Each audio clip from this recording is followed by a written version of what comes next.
Hello दोस्तों, आज के लेक्चर में हम ये पहला लेक्चर होगा तो अर्थशास्त्र की परिभाषा के बारे में थोड़ा सा देख लें। क्योंकि विभिन्न अर्थशास्त्रियों द्वारा एक अलग अलग कॉन्सेप्ट पर आधारित इसकी परिभाषा दी गई है, तो किसकी क्या विचारधारा है वो हमें अच्छे से पता चल जाएगा इस परिभाषा के दौरान। तो आगे आने वाले जो भी हम टॉपिक डिस्कशन करेंगे तो इनकी जो मूलभूत अवधारणा से ही वो रिलेटेड रहती है, तो हमें उसको पढ़ने में कोई दिक्कत नहीं होगी, वो समझ में आ जाएगा आसानी से। ठीक है, तो सबसे पहले देखिए, ये जो है 5 भागों में बांटा गया है। अर्थशास्त्र की परिभाषा को 5 भागों में बांटा गया है। ठीक है, जो पहला है धन केंद्रित परिभाषा, यानी कि केवल धन को केंद्र में बना के दिया गया है इसकी परिभाषा। वो दिया गया है क्लासिकल अर्थशास्त्रियों द्वारा, जिसमें एडम स्मिथ आते हैं, जेबीसी आते हैं, जेवेंस आते हैं और वाकर वगैरह आते हैं। ठीक है, जेएस मिल भी इसमें आते हैं। इसके बाद फिर नियो क्लासिकल के लोग आए, उन्होंने भौतिक कल्याण केंद्रित परिभाषा दिया। इन्होंने कहा कि भौतिक कल्याण को अधिकतम करना ही, उसका अध्ययन करना ही अर्थशास्त्र है। इसमें मार्शल थे, पीगू थे और एली बेब्रिज वगैरह वगैरह थे। अभी इनकी हम व्यक्तिगत परिभाषा आगे देख लेंगे, पहले ये समझ लेते हैं कि पहले इनको कितने भागों में बांटा गया है। ठीक है, चलिए, तो फिर एक आ गया दुर्लभता प्रधान परिभाषा। इसमें रॉबिन्सन, लर्नर, एलिकॉर और विक्सिड आ गए। फिर चौथा जो है वो जेके मेहता जी हैं, जिनको आवश्यक विहीनता का सिद्धांत दिया इन्होंने अर्थशास्त्र की परिभाषा के संदर्भ में। फिर नवीन दृष्टिकोण आया है, जिसमें पाल सैमुएल्सन और हेनरी स्मिथ का नाम आता है। तो इन 5 भागों में इनको सबसे पहले बांटा गया। क्लासिकल धन केंद्रित परिभाषा बनाए अपना आधार, नियो क्लासिकल भौतिक कल्याण को देख रहे हैं। फिर उसके बाद दुर्लभता प्रधान परिभाषा देख रहे हैं, जो अर्थशास्त्री थे। आवश्यक विहीनता जेके मेहता ने दिया, और जो अभी आधुनिक इस समय जो है वो नवीन दृष्टिकोण, वो पाल सैमुएल्स और हेनरी स्मिथ ने दिया। तो चलिए देखते हैं कि धन केंद्रित परिभाषा में किसने क्या कहा। ठीक है, तो धन संबंधी परिभाषा अथवा इसको क्लासिकल दृष्टिकोण भी कहते हैं। तो इसमें जो है केंद्र बिंदु जो है धन था। ठीक है, मतलब धन के आसपास ही परिभाषाएं थीं। तो सबसे पहले एडम स्मिथ ने, इन्होंने कहा कि धन का विज्ञान है। क्या कहा अर्थशास्त्र को एडम स्मिथ ने?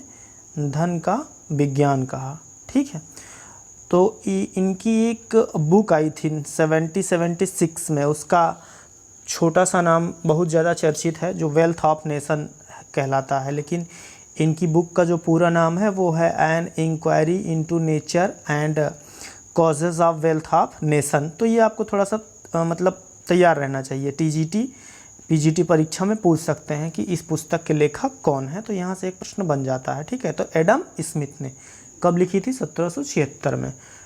N inquiry into nature and causes of wealth of nation में अपनी परिभाषा इन्होंने दी।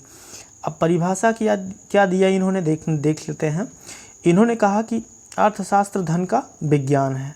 ठीक है, इन्होंने कहा कि अर्थशास्त्र धन का विज्ञान है, यानी इन्होंने कहा कि राष्ट्रों, जो राष्ट्र हैं, देश हैं, उनको धन के स्वरूप, मतलब धन का स्वरूप कैसा है और उसकी कारण क्या है, मतलब उनके कारणों की जांच करना, यही इन्होंने अर्थशास्त्र का विषय सामग्री माना है। ठीक है, यदि इसको दूसरे संदर्भ में आप समझेंगे तो इन्होंने कहा कि अर्थशास्त्र का प्रमुख उद्देश्य ये है कि राष्ट्र की भौतिक संपत्ति में वृद्धि करना। कुल मिला के ये धन को महत्व दे रहे हैं। ठीक है, फिर आप जेएस मिल आते हैं इसमें। जेएस मिल कहते हैं, जेएस मिल वो परिभाषा कहते हैं कि राजनैतिक अर्थशास्त्र का संबंध धन के स्वभाव, उनके उत्पादन और वितरण के नियमों से है। यानी कि अर्थशास्त्र जो है वो मनुष्य से संबंधित धन का विज्ञान है। ठीक, फिर वाकर कहते हैं कि अर्थशास्त्र ज्ञान उस भाग का नाम है जिसका संबंध धन से है। फिर जे बी से आते हैं, इन्होंने कहा, ये कह रहे हैं कि अर्थव्यवस्था वह विज्ञान है जो धन का अध्ययन करता है, यानी कि इनका केंद्र बिंदु धन है, मुद्रा। ठीक है, तो इनसे जो क्लासिकल अर्थशास्त्री हैं, इन जो भी इन्होंने अपना योगदान दिया है अर्थशास्त्र के क्षेत्र में, वो सब मनी या वेल्थ के इर्द गिर्द ही घूमेगा।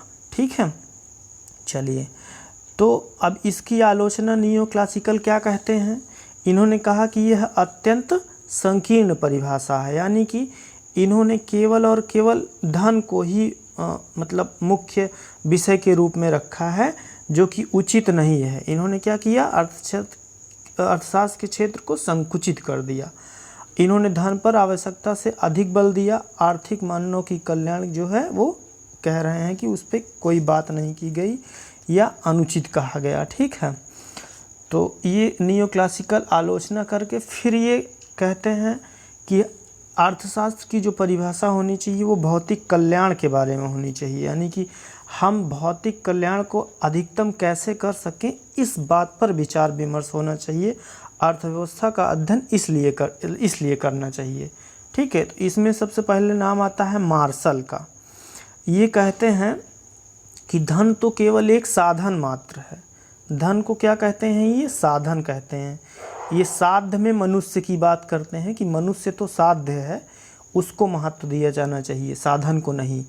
इन्होंने अपनी पुस्तक प्रिंसिपल ऑफ इकोनॉमिक्स लिखे हैं, ये एक बुक, कौन, मार्शल प्रिंसिपल ऑफ इकोनॉमिक्स में लिखते हैं कि राजनैतिक अर्थशास्त्र अथवा अर्थशास्त्र मानव जाति के साधारण व्यापार का अध्ययन है। यह फिर आगे कहते हैं यह व्यक्तिगत तथा सामाजिक क्रियाओं के उस भाग की जांच करता है। ठीक है, व्यक्तिगत तथा सामाजिक क्रियाओं को सम्मिलित कर रहे हैं, ध्यान दीजिएगा, जिसका निकट संबंध कल्याण के भौतिक साधनों की प्राप्ति तथा उनके उपभोग से है। ठीक है, तो ये जो है भौतिक कल्याण की बात कर रहे हैं, चाहे वो व्यक्तिगत क्रियाएं हों चाहे सामाजिक क्रियाएं हों, यानी कि ऐसा प्रयास किया जाएगा कि भौतिक साधनों की प्राप्ति होगी और उससे उसका उपभोग करेंगे। ठीक है, ये फिर जो इनकी विशेषताएं हैं, ये कहते हैं कि मानव कल्याण पर बल दिया है मार्शल ने, मानव का कल्याण होना चाहिए,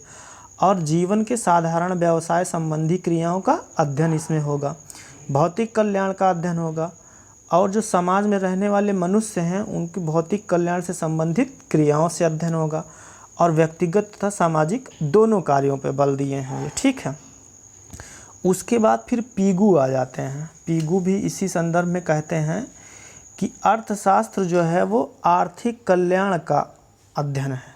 ठीक है, ये भी आर्थिक कल्याण की बात कर रहे हैं, और आर्थिक कल्याण का अभिप्राय ये सामाजिक कल्याण किससे कर रहे हैं, सामाजिक कल्याण से। किस भाग से, जहाँ से प्रत्यक्ष अथवा अप्रत्यक्ष मुद्रा के मापदंड से चीज़ें जुड़ी हुई हैं। ठीक है, भौतिक सुख की बात कर रहे हैं ये,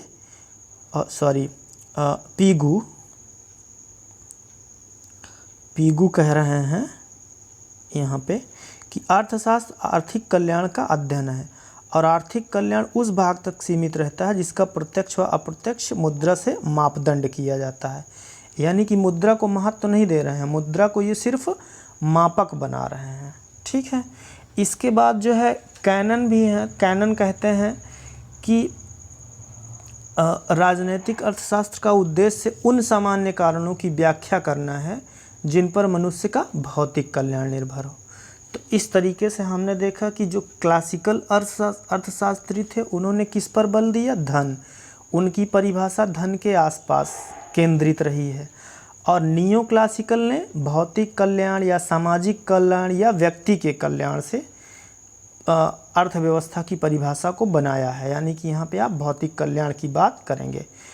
तो मार्शल का जो दृष्टिकोण का मूल्यांकन करते हैं, एक रॉबिन्सन अपनी पुस्तक लिखते हैं an essay on the nature and significance of economic science में उन्होंने इनका मूल्यांकन करते हुए कहा है कि आर्थिक क्रियाओं का साधारण तथा असाधारण में बांटना अनुचित है। ठीक है, रॉबिन्सन ने कहा कि ये जो वर्गीकरण करते हैं ये अनुचित है। 1932 में इन्होंने अपनी पुस्तक लिखी है an essay on nature and significance of economic sciences. ठीक है, और कहते हैं ये कि अर्थशास्त्र केवल सामाजिक विज्ञान नहीं है बल्कि मानव विज्ञान भी है। फिर ये कहते हैं मार्शल की परिभाषा केवल वर्गीकरण करती है, वो विश्लेषण नहीं करती, और कह रहे हैं कि अर्थशास्त्र के क्षेत्र को संकुचित कर दिया गया है, कल्याण के साथ संबंध स्थापित करना उचित नहीं है, ऐसा रॉबिन्सन कह रहे हैं। ठीक है, तो ये बात हो गई रॉबिन्सन की। तो अब ये बात करेंगे सीमितता या दुर्लभता संबंधी दृष्टिकोण की। ठीक है, तो ये क्या कहते हैं इसमें परिभाषा जो है, अपनी पुस्तक जो अभी पीछे नाम लिया हमने, an essay on the nature and significance of economic science, 1932 में प्रकाशित हुई रॉबिन्स की पुस्तक है। आपको याद रखना है, ऑब्जेक्टिव क्वेश्चन में पूछा जा सकता है। ठीक है, तो इन्होंने क्या कहा कि अर्थशास्त्र वह विज्ञान है, इन्होंने क्या कहा कि अर्थशास्त्र वह विज्ञान है जो साध्यों तथा वैकल्पिक उपयोग वाले सीमित साधनों के संदर्भ के रूप में मानव व्यवहार का अध्ययन करता है।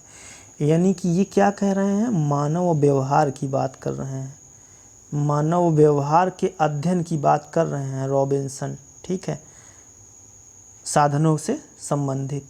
तो इन्होंने कहा कि 4 बिंदुओं पे जो है इनकी केंद्र परिभाषा जो है केंद्रित रही, कि इन्होंने कहा कि मानव की जो आवश्यकता है वो अनंत व असीमित है, यानी कि उसकी कभी पूर्ति नहीं हो सकती। आवश्यकता की पूर्ति के लिए साधन जो है सीमित है, जिसमें समय व धन की बात करते हैं। ठीक है, साधनों का वैकल्पिक प्रयोग हो सकता है, ये कहते हैं। आवश्यक की तीव्रता में भिन्नता हो सकती है। कुछ हद तक देखिए चीज़ें बदलती जाती हैं। जब पहली बार किसी चीज़ का खोज होता है तो समय के साथ उसमें इम्प्रूवमेंट होता है, इनोवेशन होता है। तो जैसे आप देख रहे हैं परिभाषा में भी वही चीज़ें होती जा रही हैं। तो ये कह रहे हैं कि मानव की आवश्यकताएं अनंत व असीमित हैं। आप अपने संदर्भ में देखिए कि आपकी क्या आवश्यकताएं हैं, क्या वो सीमित हैं। किसी भी वस्तु के संदर्भ में देखिए, आप किसी वस्तु के संदर्भ में सीमित हो सकती हैं, अमूमन ऐसा होता नहीं है, क्योंकि मनुष्य का स्वभाव जो है वो लालची होता है। और फिर ये कह रहे हैं अनंत व असीमित है मानव की आवश्यकताएं, परंतु जो आवश्यकताएं हैं उसकी पूर्ति के लिए साधन, धन, समय या और कुछ भी वो सीमित हैं, वो असीमित नहीं है। ठीक है, साधनों का वैकल्पिक प्रयोग हो सकता है। मनुष्य का नेचर है वो मतलब प्रकृति में आप देखेंगे सभी जीवों में तो सबसे ज़्यादा एडजस्टेबल मनुष्य ही है। ठीक है, विपरीत परिस्थितियों में वो अपने आप को एडजस्ट कर लेता है अन्य जीवों की तुलना में सबसे अधिक। तो कह रहे हैं साधनों का वैकल्पिक प्रयोग हो सकता है। सही है, यदि आप चाय पी रहे हैं, चाय नहीं है तो आप काफ़ी से काम चला लेंगे। आप पेन से लिख रहे हैं, पेन ख़त्म हो गई तो आप उसका वैकल्पिक प्रयोग पेंसिल से कर सकते हैं। ठीक है, आवश्यक की तीव्रता में भिन्नता हो सकती है। इसी तरह आपको कोई वस्तु जो है आपको कम पसंद है, कोई ज़्यादा पसंद है, तो ये चीज़ें इसमें आ जाती हैं। ठीक है, इन्होंने अर्थशास्त्र को कला व विज्ञान दोनों माना है। चलिए, अब ये तो हो गई इनके परिभाषा के प्रमुख बिंदु। अब चलिए देख लेते हैं इनमें कमी क्या रह गई। ठीक है, तो ये कहते हैं कि मतलब इनकी आलोचना में कहा जाता है कि इन्होंने अर्थशास्त्र के क्षेत्र को आवश्यकता से अधिक व्यापक बना दिया। अभी तक कहा जाता है कि आपकी परिभाषा संकुचित रहती थी, जो क्लासिकल इकोनॉमिक्स थे। अब जो है आधुनिक अर्थशास्त्री इनका कह रहे हैं कि आप आवश्यकता से अधिक व्यापक बना दिए, इतना व्यापक अर्थशास्त्र का क्षेत्र नहीं है। ठीक है, और कह रहे हैं कि अर्थव्यवस्था में सामाजिक स्वभाव का उचित ध्यान नहीं दिया गया। अर्थशास्त्र केवल मूल्य निर्धारण नहीं है, ये कह रहे हैं इनकी आलोचना में। उद्देश्यों के प्रति तटस्थता रहता है मनुष्य, ये भी कहा जा रहा है। केवल विज्ञान नहीं है, कला भी है। ठीक है, तो ये इनकी आलोचना में कहा गया है। और आलोचना में कहा गया है कि इनकी जो परिभाषा है वो केवल स्थैतिक अवस्था में लागू होती है। अगले लेक्चर में हम स्थैतिक और प्रायोगिक कॉन्सेप्ट और माइक्रो और मैक्रो को कॉन्सेप्ट क्लियर कर लेंगे, तो वहाँ चीज़ें समझ में आ जाएंगी। ठीक है, तो यहाँ पे जो कह रहे हैं कि रॉबिन्स की जो परिभाषा है वो स्थैतिक से रिलेटेड है, मतलब स्थैतिक अवस्था में ही लागू होती है। ठीक है, चलिए अब मार्शल व रॉबिन्सन की परिभाषा में जो है समानता देख लेते हैं क्या क्या है, यानी कि इसका तुलनात्मक अध्ययन कर लेते हैं।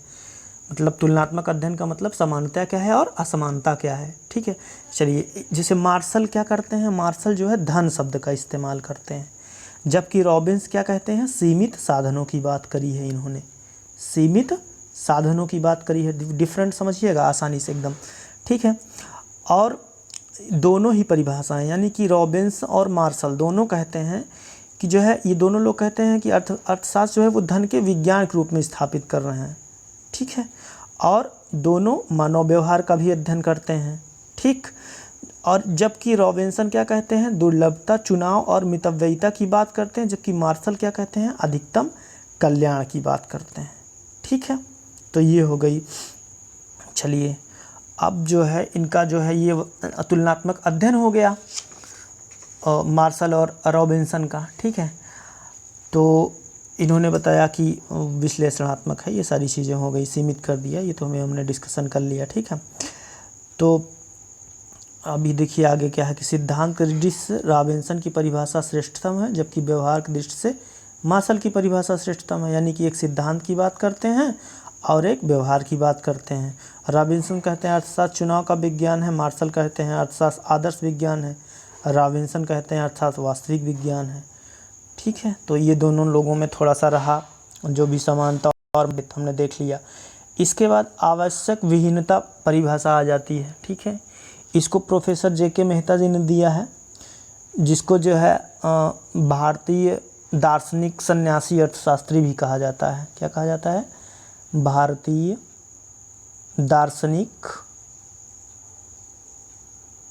सन्यासी अर्थशास्त्री। एग्जाम में पूछ सकता है किस अर्थशास्त्री को दार्शनिक या सन्यासी अर्थशास्त्री कहा जाता है, जेके मेहता याद रखिएगा आप। ठीक है, तो ये जो है आवश्यकता विहीनता की परिभाषा दे रहे हैं। तो ये क्या कहते हैं कि मानव आचरण की इच्छा रहित अवस्था में पहुंचने के लिए साधन के रूप में अध्ययन किया जाता है अर्थशास्त्र को। यानी कि आप किसी वस्तु का प्रयोग कर रहे हैं, जब आपकी उपयोगिता मतलब पूरी हो जाएगी तो एक मतलब इच्छा नहीं रहेगी उस वस्तु को उपभोग करने में, तो उस अवस्था तक पहुंचने की ये बात कर रहे हैं। ठीक है, तो एक नया दृष्टिकोण दे दिए ये मतलब अर्थशास्त्र को। तो मतलब इन्होंने कहा कि मानवीय व्यवहार की इच्छा रहित अवस्था, मतलब अब वह अवस्था आप पहुँच गए हैं कि वस्तु का उपभोग करते हुए वस्तु की कोई इच्छा नहीं है। मान लीजिए आपको भूख लगी है, आप केला खा रहे हैं, तो 7-8 केले खाने के बाद आपकी भूख ख़त्म हो गई, तो अब आपकी इच्छा नहीं है कि वो केला आप खाएंगे। तो उस स्थिति तक पहुंचने के जो साधन यूज़ हुए हैं उनके रूप में अध्ययन करना ये अर्थशास्त्र विज्ञान को मानते हैं। ठीक है, अब इनका रॉबिन्स का जो है दृष्टिकोण क्या देखिए हो सकता है। जैसे रॉबिन्स क्या कहते हैं, अधिकतम संतोष के लक्ष्य को पूर्व निश्चित मानते हैं। अब मेहता कहते हैं कि उद्देश्य का निर्धारण स्वयं मनुष्य द्वारा होता है, और रॉबिन्सन कह रहे हैं कि वो पहले से निश्चित है, और मेहता जी कह रहे हैं कि मनुष्य स्वयं करता है उद्देश्य का निर्धारण। ठीक है, रॉबिन्स के अनुसार आवश्यकताओं की तृप्ति का मतलब है संतुष्टि में वृद्धि, और मेहता की आवश्यकताओं की में जो है कहते हैं कि जब आवश्यकताओं की कमी होगी तो अधिकतम संतुष्टि हो जाएगी। फिर रॉबिन्स का दृष्टिकोण जो है वो कहते हैं कि अल्पदर्शी है, जबकि मेहता का दृष्टिकोण दूरदर्शी है। रॉबिन्स जो है वो संतुष्टि तक सीमित रखते हैं, मेहता वास्तविक सुख की बात करते हैं, तभी तो इनको दार्शनिक सन्यासी कहा गया ना अर्थशास्त्र के संबंध में संदर्भ में। तो इन्होंने वास्तविक सुख की बात की मेहता ने, जबकि रॉबिन्स क्या कहते हैं कि दृष्टिकोण जो है उनका अल्पदर्शी है। ठीक है, यानी कि वो सीमित रखते हैं संतुष्टि को। अब चलिए इनकी आलोचना क्या की गई मेहता जी की, तो इन्होंने इनके परिभाषा कहा गया ये काल्पनिक और एक असाधारण मनुष्य तक सीमित है, इनका जो अर्थशास्त्र की परिभाषा है। और ये कहते हैं कि अनावश्यक रूप से अर्थशास्त्र को जो है दर्शन शास्त्र के साथ जोड़ दिए हैं, जो आधुनिक अर्थशास्त्री हैं वो कह रहे हैं जेके मेहता के परिभाषा के संदर्भ में। ठीक है, तो और ये कहते हैं कि इस तरह से तो अर्थशास्त्र का अस्तित्व ही खत्म हो जाएगा, क्योंकि जैसे जैसे आवश्यकताएं कम होती जाएंगी वैसे वैसे क्रियाएं कम होती जाएंगी, और फिर क्या होगा, अर्थशास्त्र के अध्ययन की बात ही क्यों उठेगी। आधुनिक अर्थशास्त्री जेके मेहता जी के संदर्भ में कह रहे हैं। ठीक है, तो ये इनकी आलोचना हो गई। चलिए अब आधुनिक परिभाषा के संदर्भ में देख लेते हैं कि आधुनिक परिभाषा क्या कहती है, इसमें कौन कौन से लोग आते हैं। ठीक है, तो देखिए इसमें सैमुएल्सन कहते हैं कि अर्थशास्त्र इस बात का अध्ययन करता है व्यक्ति और समाज अनेक प्रयोग में आ सकने वाले उत्पादन के सीमित साधनों का चुनाव है, ये सैमुएल्सन कहते हैं। और जी सेठ कहते हैं कि मानव व्यवहार का अध्ययन करता है जो साध्यों के संदर्भ में साधनों के परिवर्तन व विकास से संबंधित होता है। फिर हिक्स महोदय आते हैं। हिक्स क्या कहते हैं, मानव व्यवहार के विशिष्ट पहलू का अध्ययन किया जाता है। अर्थशास्त्र वह विज्ञान है जो व्यवहारिक क्रियाकलापों का अध्ययन करता है। ठीक है, ये कहते हैं हिक्स। उसके बाद ये कहा जाता है, एक और है स्मिथ हैं। स्मिथ कहते हैं कि एक सभ्य समाज में कोई व्यक्ति अन्य व्यक्तियों द्वारा उत्पादित पदार्थों से किस प्रकार अपना भाग प्राप्त करता है और कैसे समाज के कुल उत्पादन में परिवर्तन होता है और कैसे कुल उत्पादन का निर्धारण होता है, ये स्मिथ कहते हैं। तो आधुनिक अर्थशास्त्र ने अर्थशास्त्र का विकासवादी व कल्याणकारी दृष्टिकोण प्रस्तुत किया जो वास्तविकता के अधिक निकट माना जाता है। ठीक है, तो ये आधुनिक परिभाषा हो गई। तो आधुनिक परिभाषा क्या है, व्यापक है। अब जैकब वाइनर हैं, वो कहते हैं कि अर्थशास्त्र वह कुछ है जो अर्थशास्त्री करते हैं, यानी कि उसमें सारी चीज़ों को शामिल कर दिया जाए। तो कुल मिला के जो आधुनिक दृष्टिकोण से इसकी परिभाषा आती है, उसमें कुछ ऐसे बिंदुओं का अध्ययन किया जाता है जिसमें क्या क्या शामिल रहता है। आप थोड़ा सा समझने का प्रयास करिए कि इसमें कहा जाता है कि क्या उत्पादन किया जाए। ठीक है, क्या उत्पादन किया जाए, यानी कि किन वस्तुओं का उत्पादन किया जाए, इस बात की चर्चा होती है। फिर इसमें दूसरी बात आती है कि इन वस्तुओं का उत्पादन कैसे किया जाए। मतलब कौन कौन से साधन उसमें लगेंगे वगैरह वगैरह। तो ये हो गया, मतलब क्या उत्पादन किया जाए, कैसे उत्पादन किया जाए। तीसरी बात आती है किसके लिए किया जाए, मतलब इसके उपभोक्ता कौन कौन से हैं वो इसमें देख लिया जाएगा। फिर चौथी बात आ जाती है कि सामाजिक कल्याण को अधिकतम कैसे किया जाए, सामाजिक कल्याण को ये सब आधुनिक अर्थशास्त्र के बारे में कहा जा रहा है। मतलब इसकी परिभाषा इन बिंदुओं को मतलब दर्शाती है या इन बिंदुओं को संतुष्ट करने का प्रयास करती है। तो सामाजिक कल्याण को अधिकतम कैसे किया जाए। फिर कह रहे हैं पाँचवें में कि जो साधन उपलब्ध हैं उनका पूरी तरह से उपयोग कैसे किया जाए, ये कहा जा रहा है। और फिर कहते हैं लास्ट में कि आर्थिक विकास की समस्या को हल कैसे किया जाए, आर्थिक विकास की समस्या को हल कैसे किया जाए। तो इतने बिंदुओं का जो है मतलब अध्ययन किया जाता है आधुनिक अर्थशास्त्र में। ठीक है, तो ये परिभाषाएं हो गई अर्थव्यवस्था की कुछ। कैसे हमने देखा कि क्लासिकल, नियो क्लासिकल, और फिर उसके बाद जेके मेहता जी ने और आधुनिक अर्थशास्त्रियों ने इससे संबंधित कैसे क्या परिभाषाएं दी और उनकी आलोचना और उनमें क्या संबंध है, ये हमने देखा। तो अब एक कॉन्सेप्ट क्लियर हो गया कि क्लासिकल इकोनॉमिक्स में कौन कौन इकोनॉमिस्ट आते हैं, नियो क्लासिकल में कौन आता है, आधुनिक में कौन आता है, और उनका जो है अर्थशास्त्र की परिभाषा उन्होंने अपने किस मतलब कॉन्सेप्ट के आधार पे बिल्ड किया है, उसका उनका बेसिक समझ क्या है। अब उसी के आधार पे वो जो है आगे सारी चीज़ों को डिसाइड करेंगे। जैसे मान लीजिए धन संबंधी परिभाषाएं देते हैं, एडम स्मिथ देते हैं, जे.एस. मिल देते हैं। तो जो भी ये मतलब अर्थशास्त्र में अपना जो है योगदान देंगे तो ये इसी के इर्द गिर्द आधारित रहेगा। ठीक है, तो ये परिभाषा से संबंधित आज का लेक्चर था। अगले लेक्चर में हम माइक्रो इकोनॉमिक्स, मैक्रो इकोनॉमिक्स और संतुलन कैसे होता है, स्थैतिक और प्रायोगिक संतुलन क्या है, ये सारी चीज़ों के बारे में हम चर्चा कर लेंगे। तो इसे आप कंटिन्यू देखते रहिए, लोगों के बीच शेयर करते रहिए, सब्सक्राइब कर लीजिए, बेल आइकॉन प्रेस कर दीजिए ताकि नोटिफिकेशन आपको मिलता रहे। तो thank you very much, have a nice day.